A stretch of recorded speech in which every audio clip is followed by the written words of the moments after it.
Hello family केम छो जय सियाराम। तो आज આપણે દિયાતનો બ્લોગ સ્ટાર્ટ કર્યો છે। દિયાતમી ગયો છે ને મેં છે ને ચાદરોને એવું ધોવા નાખ્યું છે અને કપડાં અત્યારે જ લીધા અને ચાદરને એવું ધોઈને મૂક્યું અને શાકભાજી લઈ આવી જો પાલકની ભાજી લઈ આવી છું, ધાણા લીલું લસણ એવું બધું લઈ આવી અને થોડાક ડાળિયા લેતી આવી છું, ડાળિયાનું ટોકરું। આ બધી વસ્તુની છે ને કોઈ કિંમત નથી હોતી પણ આ બધી કંઈક વસ્તુ બનાવે ને તો ટાઈમ લાગે। અને અત્યારે મારે છે ને બનાવવા છે પાલક પનીરના ઢોસા। ધાર્મિકને બહુ જ ભાવે પાલક પનીરના ઢોસા, જોકે મને મારે ફેવરિટ છે। તો મેં કીધું આજે છે ને પાલક પનીરના ઢોસા બનાવી। પનીર હું લઈ આવેલું પડ્યું છે ડીમાર્ટમાંથી, પછી મેં પડ્યું બગડી જશે એટલે આજે અચાનક પ્લાન કરી નાખ્યો અને આજ સવારનો બ્લોગ બનાવ્યો નહોતો કેમ કે ટાઈમ નહોતો। તો પાલક તો આમ જો આ 20 રૂપિયાનું પાલક છે આટલું જો, અને ધાણા 10 રૂપિયાના અને 20 રૂપિયાનું લસણ। અત્યારે છે ને શિયાળામાં આપણે કંઈ પણ બનાવીએ તો મોંઘું ન પડે કેમ કે અત્યારે બધી વસ્તુ સસ્તી મળતી। પાલક એ 10-10ના મોટા મોટા પૂળા મળતા, તમે 20 રૂપિયાનું પાલક લાવો ને તો આરામથી બધાને થઈ રહે। તો આપણે ઘરે જમવાનું બનાવીએ શાક રોટીને એવું તો એમાંય તે તમારા 100-200 રૂપિયાનો ખર્ચો થઈ જાય। લોટને એવું કંઈ મફત તો નથી આવતું કેમ કે હવે ઘઉં તો લીધા જ હોય, શાકભાજી લેવા જાવ તો અમારે 50 રૂપિયાનું થઈ જાય। તો એના બદલે શાકની જગ્યાએ પાલક લઈ આવે। જો પાલક તો આપણે જેટલી જોઈએ એટલી જ તે, તો ખાલી ઢોસા બનાવવાના રોટલીની જગ્યાએ ઢોસા બનાવવાના એટલો જ ફેર રહે। તો હાલો આપણે પહેલાં તો છે ને બેટર તૈયાર કરી નાખી। મેં રવો લઈ આવીશ કઈ ગયો રવો આખું ફરી ગઈ જે રવો તે હું ડીમાર્ટમાં ગઈ હતી ને ત્યારે લેતી આવી। અને ચણાનો લોટ મારી પાસે ઓલરેડી પડ્યો છે તો ચણાનો લોટને રવાના જ બનાવું છું, ગમે ત્યારે બનાવું ને ત્યારે। અને હું કેવી રીતે બનાવું એ તમારે જોવાય ને તો એનો વિડીયો પણ મેં મારી કુકિંગની ચેનલ છે ને પ્રજ્ઞા કુક એન્ડ બ્લોગ શોર્ટ એમાં મેં એક રેસીપી મૂકેલ છે પાલક પનીરના ઢોસા કેવી રીતે બનાવવું અને મસાલાનું બધું જ ઘરે બનાવું છું। તો તમે એમાં વિઝિટ કરી આવજો અને એમાં તમને વિડીયો પસંદ આવે ને તો લાઇક શેર અને સબસ્ક્રાઈબ ચેનલને કરી દેજો। તો હાલો આપણે ફટાફટ મોડું કર્યા વગર કરી નાખીએ। જુઓ કેટલા વાગી ગયા, 6 વાગી ગયા છે। આપણે આજે બનાવવાના છે પાલક પનીરના ઢોસા। તો એના માટે જો મેં પાલક છે ને મશીનમાં કોરી કરી નાખી ધોઈને સરસ, પેલા ટબમાં ધોઈ નાખીને પછી મશીનમાં બાંધીને આ કપડામાં બાંધીને પછી કોરી કરી નાખી। અને અહીં આપણું બેટર એ તૈયાર થઈ ગયું છે, ઢોસાની લોઢી તપવા મૂકી દીધી છે। હવે ધાર્મિક ભાઈ આવે એટલે ડાયરેક્ટ ઢોસા બનાવવાની તૈયારી કરવાની છે, ત્યાં સુધીમાં પાલક કટિંગ કરી નાખું। 6:30 થઈ ગયા પણ આજ ધમુભાઈ આવ્યા નહીં, નકર તો ધમો અમારે આવી જાય 6 વાગે ખબર છે પણ હવે મને લાગે છે કે 7 વાગે આવશે, ખબર નહીં એમ કંઈ ફિક્સ નથી હોતું પાછું, ક્યારેક 6 વાગે છોડે ને ક્યારેક 6:30 એવું છે। તો હાલો આપણે આપણું પાલકને કટિંગ કરતા જઈને હું તમને આગળ બતાવતી રહીશ। આમાં છે ને મેં જો કઈ રીતું કર્યું, 1 કપ ચણાનો લોટ અને 3 કપ રવો અને 1 કપ દહીં અને સ્વાદ પ્રમાણે નમક એટલું નાખીને બેટર બનાવ્યું છે। તમારે પણ બનાવજો, તાત્કાલિક ઢોસા બની જાય રવાના।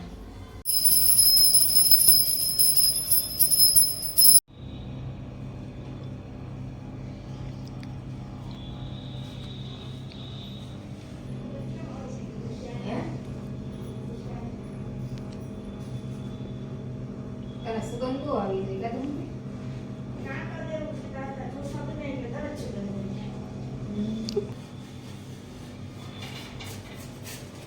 સુગંધ આવી જાય ધાર્મિક તને ઢોસા બનાવે તો આજે છે ને મધુના ફેવરિટ ઢોસા બનાવ્યા છે। આમ જોઈએ મોઢું થઈ જાય મોઢું દીકરો કા મધુનું ફેવરિટ છે કા ઢોસા। પાલક પનીર ખાસ કે ચીઝ વાળા ખાવ ક્યાં ખાવા બોલ જે બનાવી તો કે બનાવું બોલ પાલક પનીર બનાવે ચીઝ પાલક પનીર ઓકે। ખાતા હોય ને એવું લાગે પાલક તે ઘરે ખવાય કે બહાર ખવાય? હું કહેતો તો ભાઈને કહેતો ફરી હું કે ઢોસાનો ધંધો ખોલાય એમ કે કોઈ ખાવાનું આવે તો એ તને સારા લાગે, બીજાને ટેસ્ટ સારો ન લાગે તો બધાને ન ભાવે કંઈ, બીજા એમ કે આને જ બનાવતા નથી આવડતું દુકાન લઈને બેસી ગયા એમ કે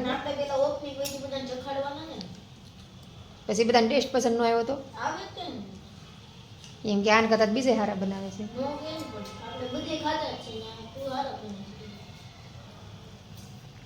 એ બધા કરતાં તને મારા બનાવેલા સારા લાગે એમ? તો આપણે જો અહીંયા પાલક પનીર બનાવવાનું શરૂ કરી દીધું છે અને અમારા ધાર્મિક ભાઈ કહે છે મમ્મી તું હોટલ ખોલી નહીં કે પાલક પનીરના ઢોસા ને એવું બનાવી કે બહાર કરતાં તું ઢોસા મસ્ત બનાવી છે કે બહાર કે ખાઈને નથી મજા આવતી, ઘરે ખાઈને મજા આવતી કે તું હોટલ ખોલી દે તારે બહુ સારી આવે છે એમ। હવે તમારું બધાને શું કેવું છે, મારી હોટલ હાલે કે ન હાલે? આમાં ધમુભાઈ ત્યાં જ બહુ હાલશે એમ કા ધમુ? અને ધમુભાઈ જો પાલક વીણે છે અને ઓમભાઈ કટિંગ કરી દેશે અમારે એ બે થોડું થોડું કામ કરાવે એટલે હું વાર બનાવતી જાઉં છું. એટલું તો અમારે ઓમભાઈ કટિંગ કરી નાખ્યું છે. જાઉં ઝીણું ઝીણું કટિંગ કરવાનું એટલે આ રીતના મસ્ત પાલક પનીરના ઢોસા બનીને તૈયાર થાય. તો ચાલો આપણા ઢોસા બનીને તૈયાર થવા માંડે તો ચાલો બધા ઢોસા ખાવા. અને કોને કોને પાલક પનીર ભાવે કોમેન્ટ કરીને જણાવજો. કા ધાર્મિકભાઈ? હા. તો મજા આવે કે ઘરના મજા વાસી છે? ધાર્મિક તને ક્યાંના ઢોસા ભાવે બહુ? ઘરના છે બહુ ભાવે. ઘરના, હોટલના નહીં? બીએસમાં વાલા બીએસમાં હાર બનાવતું તોય દાદા બહારના ભાવે. અહીંયા આપણે સ્વાદ ન આવે પાલક પનીરના, ઘરે સ્વાદ આવે. તને અત્યારે કેવા લાગ્યા મમ્મીએ બનાવ્યા એ? બહુ મસ્ત. બહુ મસ્ત લાગ્યા.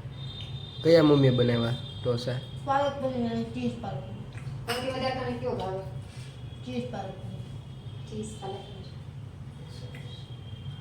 ઘરમાં બધાને ફેવરિટ ચીઝ પાલક પનીર. ઓમભાઈને ક્યાં ભાવે? મને ચીઝ પાલક પનીર. પાલક પનીરને ખાવાની મજા આવે. આજે તો તું પાલક લઈ આવી જલ્દી એટલે 5 વાગે વિડીયો બનાવ્યો પછી મેં કીધું હાલ પાલક પનીર ચીઝ પાલક પનીર બનાવી નાખી. ચીઝ ઓલો પનીર ને ચીઝ હતું તે પાલક લઈ આવી. સારું કે 2 મિનિટ વહેલી ગઈ. આમ જો મેં લીધી વજન ઓલા લીધી પૂળો લઈને પૈસા આપ્યા ને ત્યાં ઓલા ભાઈ કે હોટલ વાળા આવ્યા ને બધી પાલક લઈને લઈ ગયા. હોટલ વાળા? હોટલ વાળા એને જરૂર હોય ને એ હોટલ વાળા બરોબર લેવા આવ્યા. મેં પૈસા દીધા એટલે ઓલા ભાઈ કે હવે મેં કે હવે નહીં મળે કે આ ક્યાંથી દેવાય દીધી મેં લઈ લીધી. નકર ન મળે થોડી કરી મળી જાય ને તો એક જ મિનિટનો ફેર પડ્યો. વેચાઈ જાય બધી? હા એ પાકશાળી નકર પાલક પનીર ન મળે. પણ કેવા છે ને ભાગમાં હોય ને મળે. ધાર્મિકભાઈ નસીબ વાળો છે. હા તો હું કહેતો ને હમણાં 3-4 દિવસથી કહેતો કે મમ્મી પાલક પનીર બને. આપણે કંઈક કહીએ ને રસોઈમાં શું બનાવું? ઢોસા, પાલક પનીરના ઢોસા. હા એક બની ગયું. જમી લીધું ભાઈ? પેટ ભરીને તૈયાર થઈ જાવ મમ્મી ઢોસો? મસ્ત પાલક પનીર, ચીઝ પાલક પનીર. ચીઝ પાલક પનીર. ફૂલ ચીઝ, ફૂલ પાલક ને ફૂલ લસણ. આપણે ઘરે છે ને ફૂલ લસણ એવું નાખીને એટલે ટેસ્ટ સારો આવે. હાલો આપણે ગરમા ગરમ ઢોસા ખાવા. અત્યારે શિયાળાની ઠંડીમાં છે ને ગરમા ગરમ ઢોસા ખાવાની મજા આવે. મેં હા હાલ બે જા જમી લીધું તોય બે જાય. હાલો. બસ તા પપ્પા લઈને બનાવી દે એટલે વારા પછી નંબર 2 ને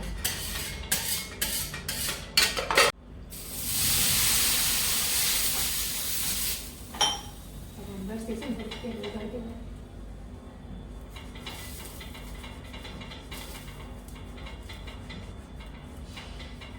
તેલ લગાડીને પાછું ઓલું કરી ને પાછું ઓલું થઈ જાય પાછું ઢોસી નાખવાનું સાબુ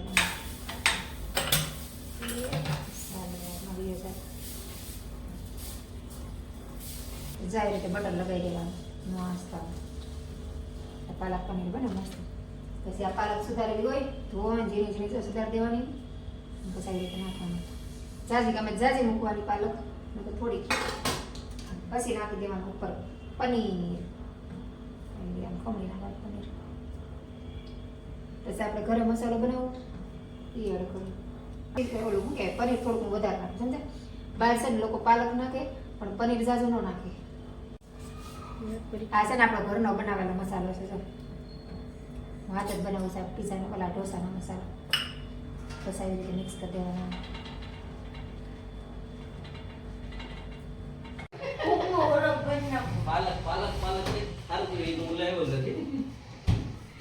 એ તો ધમો કે પપ્પા નહીં કહેતી ઢોસા પેલા પપ્પા આવશે તો રાજી થઈ જાય ઢોસા જોવે તો એમ. એટલે પછી રાજી થઈ જ ગયા પણ એ આમ દેખાડવું કેમ કે વિડીયો ચાલુ છે ને. આનું સલાડ બનાવવાનું. એ હું લાવ્યા કેપ્સિકમ. કેપ્સિકમનું સલાડ. અરે લગ્ન મનો ખબર નથી પડતી. બ્રોકલી નો મેનો બને ખબર? બ્રોકલી ક્યાં લાવ્યો? આ બ્રોકલી છે તારે. તે પણ માટે રવા એટલું ન લગાય લગન વાળા એટલું લેતા હશે. એટલું બધું નો તો એક જ જોઈ. આ બ્રોકલી નું સલાડ ના ભાજી મને ખબર બ્રોકલી ની ભાજી. ના એ નથી ખાવી આપણે સલાડ રેડી છે. ગો ભાઈ એ તપન તો બોલા શાકવાળા દઈ દે ને જો ભાઈ લઈ જા સારું છે ત્યાં લઈ આવો કોઈ ઓલાને કાઢા ઓલા ભાઈ નામે દઈ દે જાણે શાક દીધું કઈ નથી આ વાત એ એવું છે એ કરતા છે. મેં કીધું રીંગણા શાક બનાવું તો રીંગણા લઈને આવ્યા એ તો ક્યાં રીંગણા છે મને પણ તોય તમે જ લાવ્યા ને આ તો બનાવ્યું હોત તો ડબલ થાક દે રેંગણી. હાલો હાથ ધોઈ નાખો આમ જો ગેસ ચાલુ છે તમારો હાલો હા. હાલો ફટાફટ હાથ ધોવો એટલે રાજી છે ને પેલા કે રાજી છે હા, ને આપણે શેર. આમ જો આમ અહીંયા રાજી દેખાડો કે રાજી લાય તો પણ ઓલા શાકભાજી વાળા એ ખાઈ લીધી ખરી રાઈ છો દેશી હો. દેશી હો કોણ હતું આ સાથે આમાં હોય એમ શાક એવું થોડું કોઈ હોય મધ્યપુરા શાકભાજીના ભાઈ તો હતા ને. એ બધા લારીઓ ગુજરાતી વડાનું ગુજરાતી તો આપણે ઢોસા બનાવ્યા હતા બધાએ જમી લીધું અને જો બેટર એટલું વધ્યું મતલબ 4 કપમાંથી થોડુંક વધે મતલબ અમારા બધાને બબે ઢોસા જોઈએ વધારે ન જોઈએ એક પ્લેન ખાઈ અને એક પાલક પનીર તો ઘરે બનાવવા સારું પડે તો જોઈએ અમારે તો એક પાલક પનીર વધ્યો અને આ ધમુભાઈ જો જમી કાઢવીને લસણ કટિંગ કરવા બેસી ગયા છે ઝીણું ઝીણું કટિંગ એ કરી દઉં મેં ધાણા અને પાલક વીણું ધાણા ઢગલો કર્યો છે હજી કટિંગ કરવાનું છે અને મેવો લાગશે જો શાકભાજી લઈ આવ્યા છે આજે ત્યાંથી નીકળાય છે ને મોટી બજારે તો તાજું શાકભાજી મળતું જ લેતા આવ્યા બધું તો વટાણા તો આમ જુઓ 3 કિલો વટાણા લાવ્યા બોલો એ કે તું સ્ટોક કરશે ને દર વખતે કે ભરી લે છે તો બધું વીણવું પડશે આજ તો આમ જો કેટલા વાગી ગયા છે 9:45 થઈ ગયા છે હવે જમીન ઊભા થયા બધાય અને આવું કાંક બનાવીને એટલે જમવાનું બહુ વાર લાગે છે જો પ્લેટફોર્મે આમ જો રમણ ભમણ અને ઢોસા બનાવીને બહુ ગંદુ થાય જો કેમ કે પાણીથી આપણે વાર ધોવું પડે ને એવું કરવી એટલે ગંદુ થાય અને એક આપણે બટર જોયું છે એક બટર ને 2 પનીર જોઈ ગયા એટલે પનીર બધાને વાપરું એટલે અને મેહુલ નાવા ગયા નાવું બધું કે હું નાહી લઉં અને મમ્મી અમારે બેઠા બેઠા ફોન જોવે છે તો ચાલો આપણે આજનો બ્લોગ અહીંયા પૂરો કરી દઈશું તો તમને બ્લોગ ગમ્યો આવે તો લાઇક શેર ને સબસ્ક્રાઈબ કરી દેજો કાલે ફરીથી મળશું નવા બ્લોગ સાથે ત્યાં સુધી બધાને ગુડ નાઇટ ને સીતારામ